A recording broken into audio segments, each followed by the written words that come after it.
Halo guys, balik lagi di Devalin Story.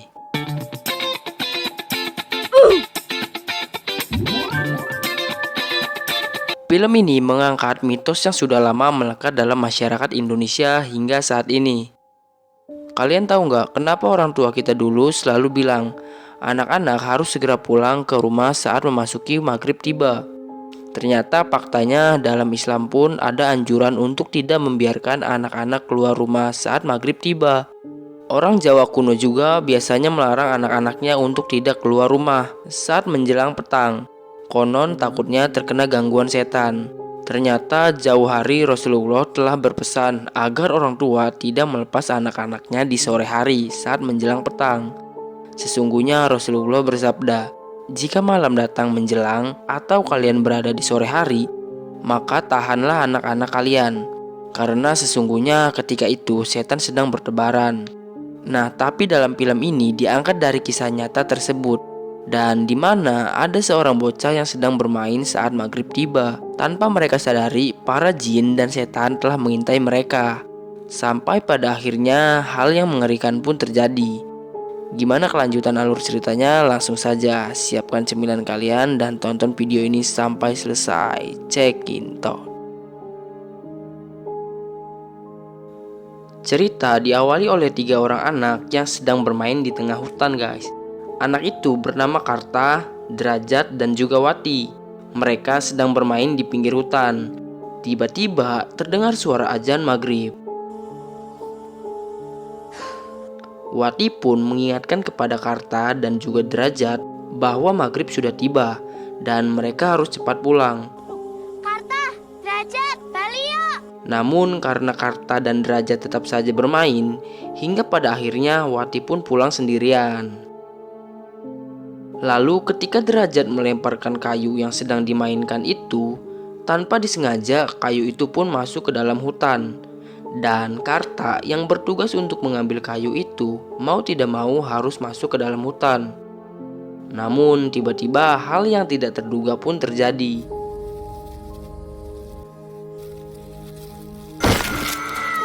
Tiba-tiba tangan Karta ada yang menarik, begitupun dengan Wati yang tiba-tiba ditarik oleh sesuatu ke dalam semak-semak.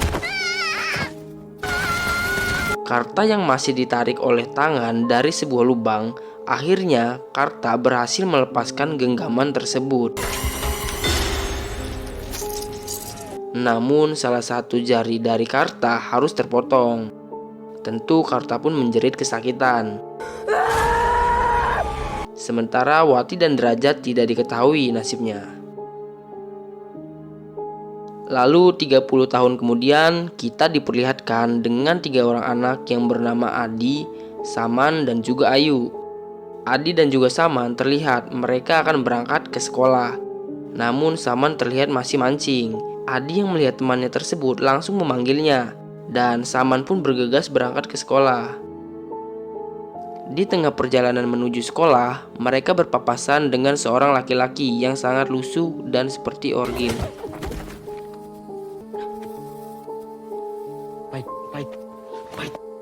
Dan ternyata dia adalah Karta yang jarinya terputus 30 tahun yang lalu. Lanjut ke Adi dan juga Saman. Mereka telat ke sekolah dan itu membuat guru mereka yaitu Bu Woro sangat marah dan menghukum mereka karena telat. Masih saja suka terlambat. Kerjakan hukuman dari ibu. Selain itu juga, Saman juga membawa madu yang akan dititipkan abangnya untuk dijual atau dititipkan ke warung ayahnya Ayu. Nah, sore harinya Saman dan Adi masih dihukum oleh ibu guru. Sementara itu, Ayu datang kepada Ibu Woro untuk memberikan tugas dan terlihat di sini Ayu memang seorang anak yang pintar, berbeda dengan Adi dan Saman. Ayu pun diberikan pulpen oleh Ibu Woro. Banyak latihan soal, ya. Ketika mereka pulang, ada pemberitahuan dari mobil bahwa akan ada pertunjukan wayang golek. Adi dan juga Saman pun berniat untuk menonton pertunjukan tersebut. Sementara itu, Ayu sedang mengantarkan makanan ke Karta. Dan ternyata Karta ini adalah pamannya Ayu. Namun saat akan diberikan makanan, Karta pun menolaknya. dan menyuruh Ayu cepat pulang karena maghrib akan segera tiba. Ayo cuma mau nganterin makan malam buat Wes, balik, balik. balik. Lalu Sin berpindah ke Saman yang sedang menyuapi neneknya yang terkena penyakit stroke. Namun neneknya terlihat tidak mau makan. Tiba-tiba pintu terbuka dengan sendirinya. Saman sampai kaget. Namun ternyata yang datang adalah kakaknya, yaitu Bang Samiun. Bang Samiun terlihat kaget karena melihat madu yang seharusnya Saman antarkan ke warung untuk dititipkan. Ternyata Saman lupa untuk mengantarkannya. Karena tidak mengantarkan madu itu, Bang Samiun pun sangatlah marah kepada Saman. Suruh nganter madu aja ndak becus. Santai dong mas. Suwe.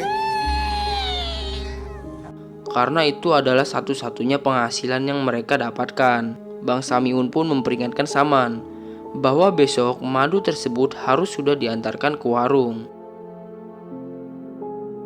Nah, keesokan harinya, seperti biasa, Saman dan Adi kembali masuk ke sekolah. Dan lebih parahnya lagi, Saman lupa untuk mengantarkan madu yang sudah diperingatkan oleh kakaknya itu untuk diantarkan ke warung. Karena telat lagi, akibatnya Adi dan Saman harus dihukum oleh Ibu Woro sampai sore. Dia juga terus dimarahi oleh ibu guru. Di sini Saman meminta pertolongan kepada Ibu Woro untuk mengantarkan madunya dulu ke warung. Karena kalau tidak dia akan dimarahi kakaknya lagi. Tapi di sini Ibu Woro tidak peduli dan Saman dan Adi harus menjalankan hukuman tersebut. Enggak nganter madu hari ini, nanti Mas Samin marah lagi. Ora iso. Di sisi lain kita diperlihatkan kepada Karta yang sedang berada di hutan mencari kayu. Namun dia seperti melihat sesuatu. Dia mulai berlari dan dia menuju ke sebuah puncak. Tidak jelas apa yang Karta lakukan. Adi dan Saman yang sudah mempunyai rencana untuk melihat pertunjukan wayang, mereka memutuskan untuk tetap pergi ke pertunjukan tersebut dengan menumpangi sebuah mobil.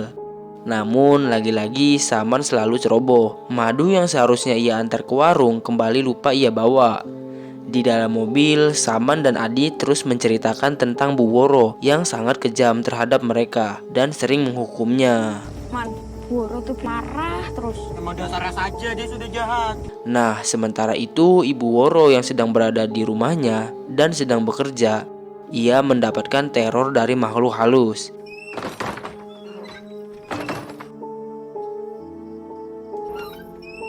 Yang ketika pintu itu ditutup, maka tidak lama pintu itu akan terbuka kembali.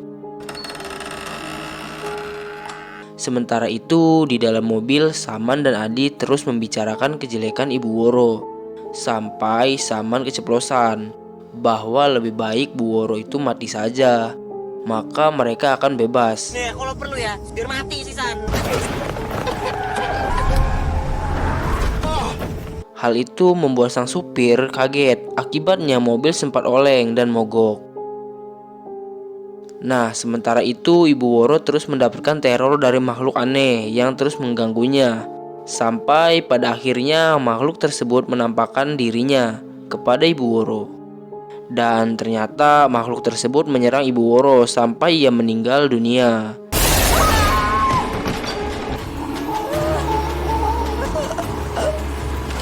Nah, sementara itu supir, Adi, dan Saman yang sedang memperbaiki mobil, tiba-tiba ada seseorang mantri yang lewat dan mengatakan, Woro kecelakaan. Nah, Saman dan Adi bergegas menuju ke kediaman Ibu Woro. Dan alangkah kagetnya mereka, perkataan Saman dan Adi menjadi kenyataan bahwa Bu Woro mati secara mengenaskan. Lalu keesokan harinya Bu Woro didoakan oleh para warga kampung.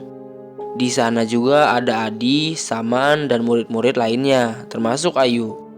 Saman yang sempat terpikirkan kata-katanya, yang sempat menyumpahi Bu Woro meninggal, ternyata menjadi kenyataan. Dia terus saja melamun, sesekali melihat wajah Bu Woro yang sudah meninggal tersebut. Dalam sewaktu-waktu, mayatnya seperti hidup dan mengagetkan Saman yang sedang melamun.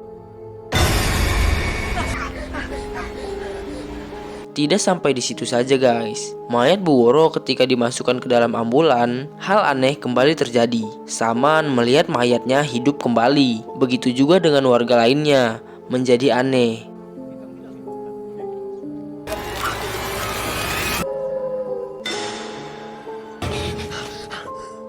Dan ternyata Saman mengalami mimpi buruk. Sejak saat itu Saman sering melamun karena ia teringat dengan kata-kata yang menyumpahi Ibu Woro meninggal dan akhirnya menjadi kenyataan. Adi juga sangat menyesal dengan perkataan mereka pada saat itu. Namun Saman lebih terlihat depresi dan tidak mau berkata apapun. Dan ternyata pengganti Bu Woro akan segera tiba ke desa tersebut. Nah, malam hari pun tiba. Ketika Saman menutup pintu jendela serta pintu di rumah neneknya, Saman seperti melihat sesuatu di jendela. Saman mencoba menanyakan apa yang neneknya itu lihat. Neneknya mengatakan bahwa yang ia lihat itu adalah hantu. Saman yang kaget terus melihat situasi di sekitar.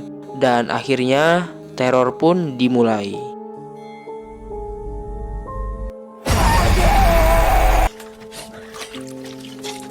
Saman mulai dihampiri oleh makhluk tersebut. Makhluk itu berwujud Bu Woro yang terus menerornya.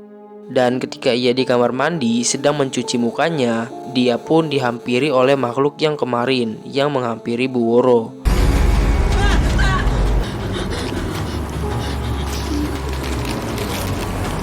Nah, seketika mata Saman pun menjadi putih. Dan scene pun berpindah. Terlihat para warga, Ayu dan ayahnya yang sedang menyambut kedatangan ibu guru baru, pengganti Ibu Woro, yang ternyata guru tersebut bernama Ibu Ningsi. Lalu keesokan harinya Adi masuk ke sekolah. Dan lagi-lagi seperti biasa dia telat datang. Namun berbeda dengan Ibu Woro, Ibu Ningsi memperbolehkan Adi untuk masuk dan tidak menghukumnya. Hal lainnya juga terjadi ketika Ibu Ningsi memberikan tugas dan itu tidak terlalu disenangi oleh Ayu, yang memang sudah menyelesaikan tugasnya sejak masih ada Ibu Woro. Di sisi lain, kakaknya Saman yaitu Sanimun pulang dari pekerjaannya. Dia lalu ke warung ayahnya Ayu dan menanyakan hasil dari penjualan madu yang ia kira telah diberikan oleh adiknya Saman. Mau ngambil uang penjualan madu kemarin. Nah, merasa tidak mendapatkan madu, ayahnya Ayu malah balik bertanya.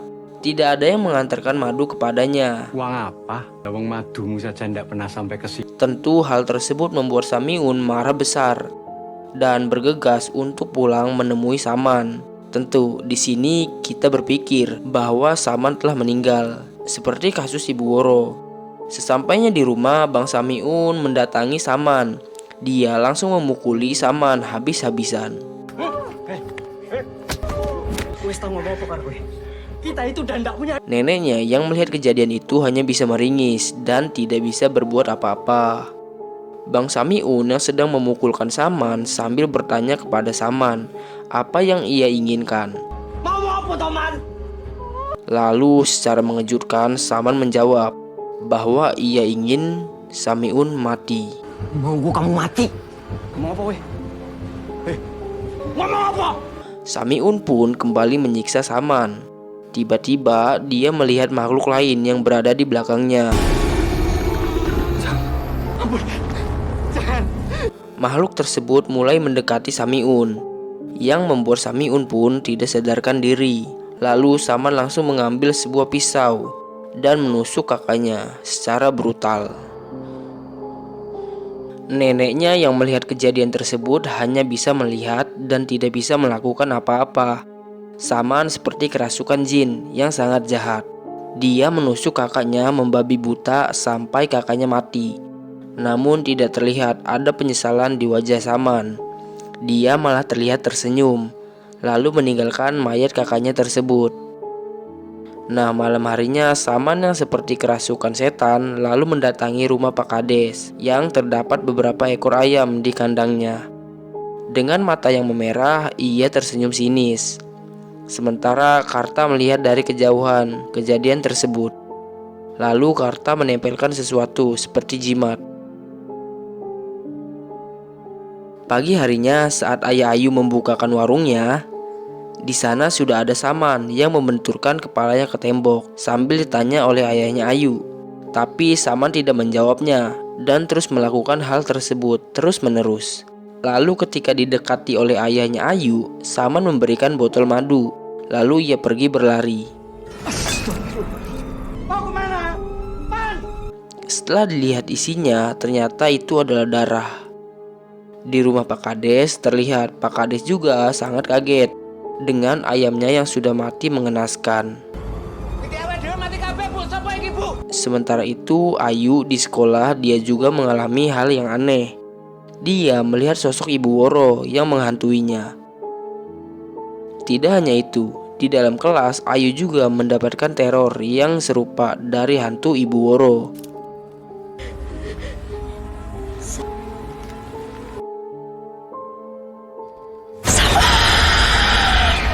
Pak Kades yang merasa aneh melihat tingkah laku Saman, dia juga lalu bergegas untuk ke rumah Saman untuk memastikan hal tersebut. Ayu yang melihat kejadian itu mengajak Adi untuk menyusul orang tuanya ke rumah Saman. Sesampainya di rumah Saman, alangkah kagetnya mereka. Ketika itu mereka melihat kakaknya Saman, yaitu Bang Samiun yang sudah membusuk. Ayu dan juga Adi sangat kaget melihat hal tersebut. Namun Adi saat itu langsung berlari menuju sungai. Sepertinya ia mengetahui bahwa Saman berada di sungai. Dan benar saja, di sana Adi juga diikuti oleh Ayu dan juga Bapak Hansip. Setelah sampai, terlihat raut wajah Saman yang sudah berbeda, bermata putih. Namun ketika melihat sosok Adi sahabatnya, ia langsung tersadar. Namun tidak lama itu kembali pingsan. Saman yang sudah ditangkap akhirnya tidak memberikan penjelasan apapun. Dia hanya bisa terdiam saat ditanya oleh siapapun. Dan di sini Ibu Guru Ningsih mencoba mendatangi Saman. Kalau boleh beri saya waktu untuk bicara dengan Saman, Pak. Dan mencoba bertanya kepadanya. Namun hasilnya tetap nihil. Saman tetap tidak mau berbicara kepada siapapun. Pak Kades dan juga yang lainnya sudah melaporkan kasus ini ke polisi dan Saman akan ditindaklanjuti. Pada malam harinya, Saman yang sedang berdiri di rumahnya tiba-tiba didatangi oleh hantu Bu Woro dan juga kakaknya, yaitu Bang Samiun.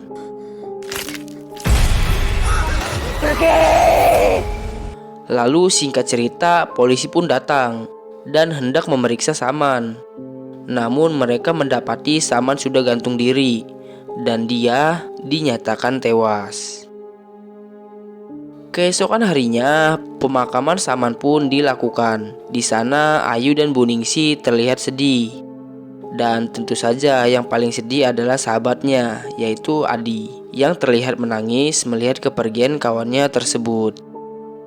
Malam hari pun tiba, Adi masih murung.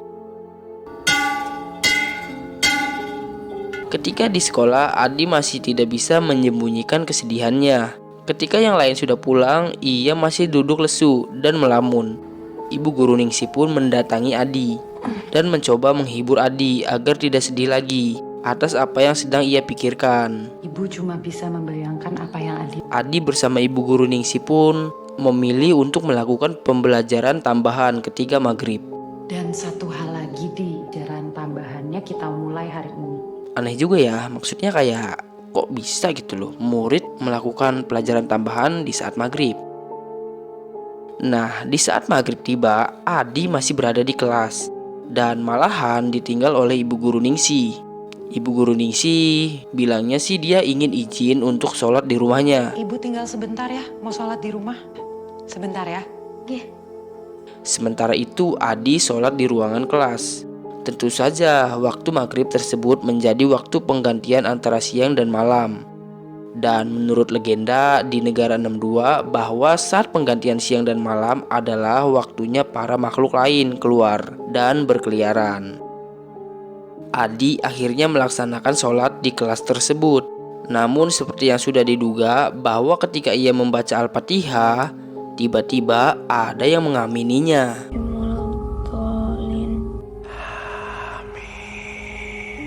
Sontak Adi pun langsung kaget dan langsung membereskan buku-bukunya dan dia memilih kabur. Namun sebelum kabur, teror kembali terjadi. Bangku-bangku di kelas berterbangan ke sana kemari. Ketika ia keluar kelas, ia melihat sosok Saman yang sedang menyapu. Dan Saman saat itu meminta tolong kepada Adi.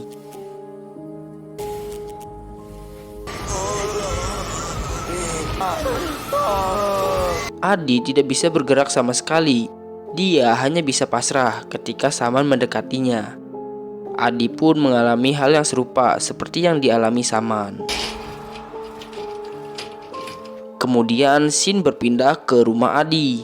Terlihat Adi sedang melakukan hal yang serupa seperti yang dilakukan Saman, yaitu membenturkan kepalanya ke tembok.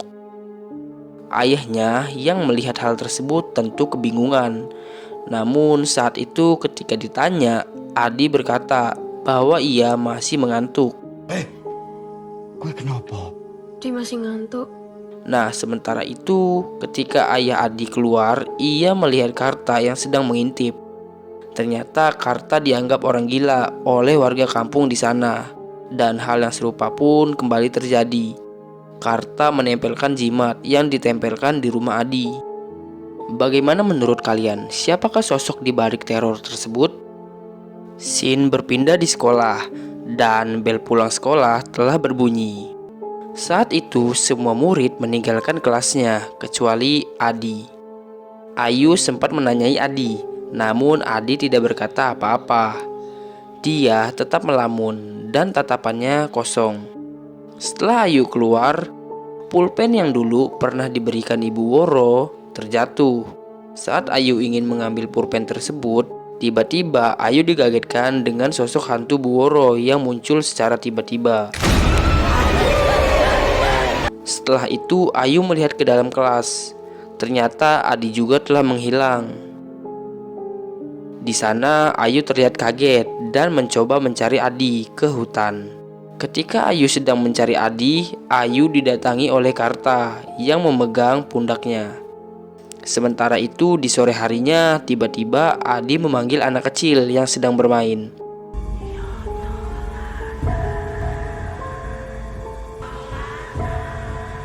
Anak tersebut bernama Bondan. Tiba-tiba saja anak tersebut menghilang. Bondan. Bondan. Sabar ya, Bu. Lalu malam harinya seluruh warga kampung mencoba mencari Bondan. Dan sesekali para warga juga mencari Adi yang juga sama menghilang. Nah, para warga tersebut memanggil nama Adi dan juga Bondan. Mereka terus menyusuri hutan untuk mencari keduanya. Namun saat keesokan harinya mereka berdua tidak kunjung ditemukan. Lalu Sin pun berpindah ke Ibu Ningsi yang sedang mengajar seperti biasa. Ibu Ningsi memperingatkan kepada anak-anak untuk pulang lebih awal dan tidak kemana-mana lagi. Di sana ia juga memberikan tugas untuk mengerjakan LKS. Namun Ayu terlihat menatap sinis kepada Ibu Ningsi. Entah apa yang dia pikirkan. Ternyata Ayu punya niat lain kepada Ibu Ningsi. Ia membawa sebuah jimat yang tentu kita ketahui jimat itu berasal dari Karta. Ia pun memberikan jimat kepada Ibu Ningsi sebagai penjaga agar Ibu Ningsi tidak bernasib sama seperti Saman. Namun Ibu Ningsi menolak jimat tersebut. Kuwi apa yuk? Buat melindungi ibu. Melindungi ibu dari apa yuk? Kamu itu nggak perlu repot-repot. Nah, sore harinya menjelang maghrib, para ibu-ibu langsung membawa anak-anaknya untuk masuk ke dalam rumah. Mereka juga ada yang menaburkan garam ke halaman rumahnya. Dan keadaan kampung terlihat semakin kacau. Namun terlihat Ayu yang memilih untuk melaksanakan sholat maghrib di masjid. Walaupun ayahnya sudah melarangnya, namun ia tetap pergi walaupun keadaan sudah genting. Ini tuh situasinya lagi gawat, Bu. Kiki mesurup. Waalaikumsalam. Terlihat di sisi kampung ketika maghrib akan tiba sangatlah sepi. Begitupun dengan masjid yang sangat sepi. Para warga sepertinya ketakutan. Pak Ustadz dan Pak Lurah yang sedang datang ke masjid merasa aneh dengan keadaan tersebut. Sementara itu Ayu terus mengayunkan sepedanya menyusuri jalan menuju ke masjid. Namun di tengah jalan ia melihat sosok anak kecil. Terlihat dari belakang itu seperti Adi. Lalu Ayu memanggilnya. Adi? Sementara itu di masjid, Pak Lurah yang akan memukul beduk masjid merasa ada yang aneh dengan beduk tersebut. Dan tiba-tiba beduk tersebut mengeluarkan darah. Sementara itu Ayu dikagetkan dengan Adi yang membawa celurit dan juga berumuran darah. Sementara itu di dalam beduk ternyata ditemukan jasad anak kecil. Adi yang sudah berubah berlari mengejar Ayu. Ayu pun ketakutan dan langsung berlari.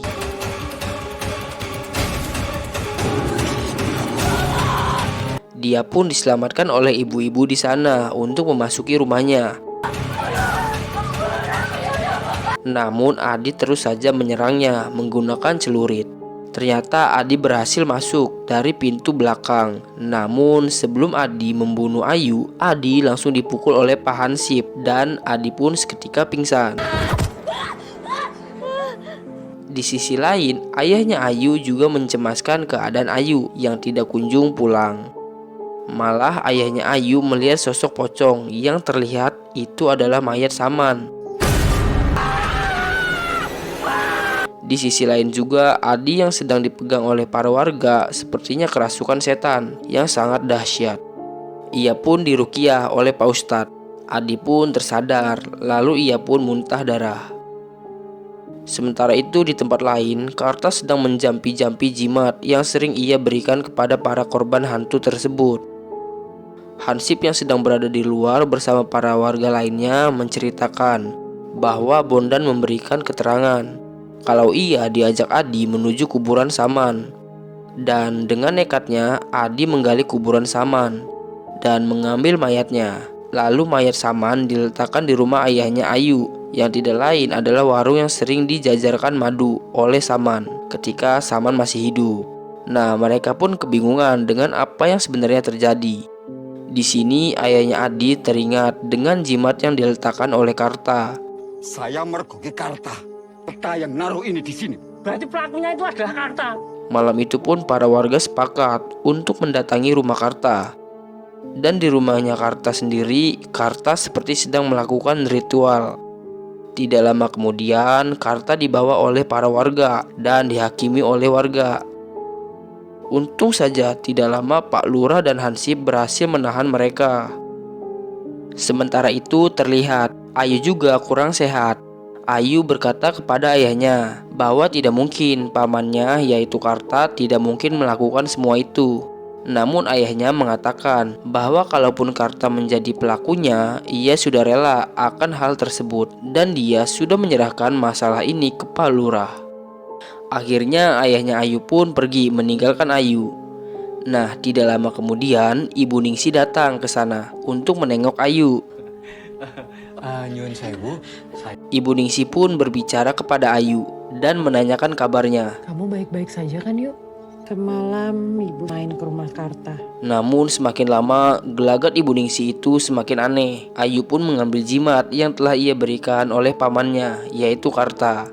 Dan kita dibawa flashback kembali. Ketika Ayu dan Karta membuat jimat tersebut, Karta berkata aura dari Ibu Ningsi ini sama seperti yang ia rasakan seperti 30 tahun yang lalu. Karta juga mengatakan bahwa Ibu Ningsi ini adalah jelmaan iblis, yaitu namanya Umu Sibian. Ya itu jin Sibian. Awalnya sama persis 30 tahun yang lalu. Karta memberikan jimat tersebut kepada Ayu untuk berjaga-jaga. Karta memberitahu Ayu bahwa ada alasan mengapa ia kembali ke kampung tersebut. Kembali ke keadaan Ayu di sana, terlihat gelagat Ibu Ningsi yang semakin aneh. Dia juga berkata kepada Ayu dengan sangat menyeramkan. Aku ingat Karta, wajah masa kecilnya mirip dengan wajahmu yuk. Ayu sangat begitu ketakutan dengan apa yang Ibu Ningsi katakan. Ia pun menodongkan jimat yang telah Karta berikan. Namun bukannya takut, Ibu Ningsi malah tertawa. Jangan percaya tahayul, nanti kamu celaka. Tiba-tiba ada bayangan sosok dari Ibu Woro. Ibu Ningsi pun memperingati Ayu jangan sampai ikut campur dengan urusannya. Dan ternyata dalang dari kekacauan kampung ini adalah Ibu Ningsi, guys.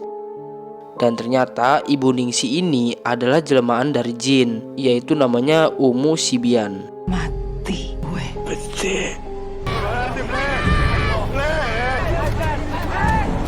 Ayu pun lalu ditinggal oleh Ibu Ningsi. Sementara di tempat lain, Pak Karta terlihat masih diikat oleh para warga kampung. Ia pun teringat pada masa lalunya, pada 30 tahun yang lalu. Saat itu Karta ditemukan oleh keluarganya. Sementara itu Pak Hansip yang sedang berjaga, dia mules dan hendak ke WC. Hal itu dimanfaatkan oleh Ayu yang sedang membuka ikatan dari Karta. Sementara itu Adi terlihat masih murung. Ayahnya yang melihat hal tersebut, dia mengajak Adi untuk melaksanakan sholat maghrib. Karta memberitahukan Ayu bahwa Adi saat itu sedang dalam bahaya. Terlihat mata Adi juga sudah menjadi putih. Sementara itu Karta mendapatkan bayangan masa lalunya. Ternyata ketika mendengar azan maghrib, Karta selalu gelisah. Ayu lalu mengingatkan bahwa musuh Karta bukanlah azan maghrib. Musuh paling bukan azan maghrib, Pak. Paling tenang.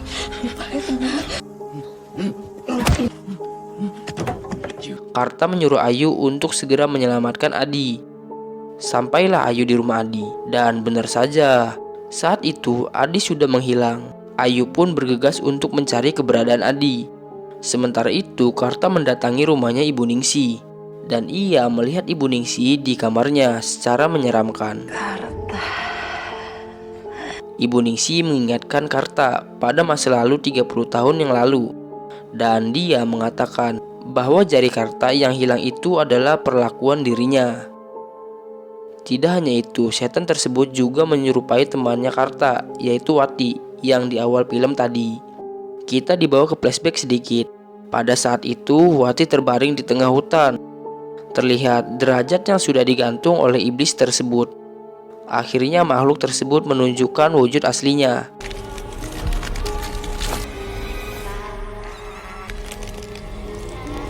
Sementara itu Adi terlihat menuju sungai. Ayu pun terus mencari keberadaan Adi. Di sisi lain Karta juga sempat melakukan ritual. Ternyata Adi sudah dijemput oleh makhluk laknat tersebut. Sementara itu Karta juga didatangi oleh temannya dahulu, yaitu Derajat, yang telah berubah menjadi pocong. Dia mengajak Karta untuk bermain kembali. Ayo main, Karta. Namun Karta tersadar dan membakar sesuatu yang membuat arwah Derajat perlahan menghilang. Sementara Adi sedang di sungai terus mendekati iblis tersebut. Dan Ayu terus memanggil-manggil nama Adi dan melarangnya melakukan hal tersebut. Karta akhirnya mengumandangkan azan. Allahu Akbar. Hal itu membuat makhluk itu menjauh dari Adi. Ayu pun berhasil menyelamatkan Adi yang tidak sadarkan diri. Tidak berselang lama ayah Adi pun datang. Lalu film pun selesai. Scene lalu menunjukkan ada seorang anak yang sedang bermain-main ketika maghrib. Dan kejadian itu kembali terjadi.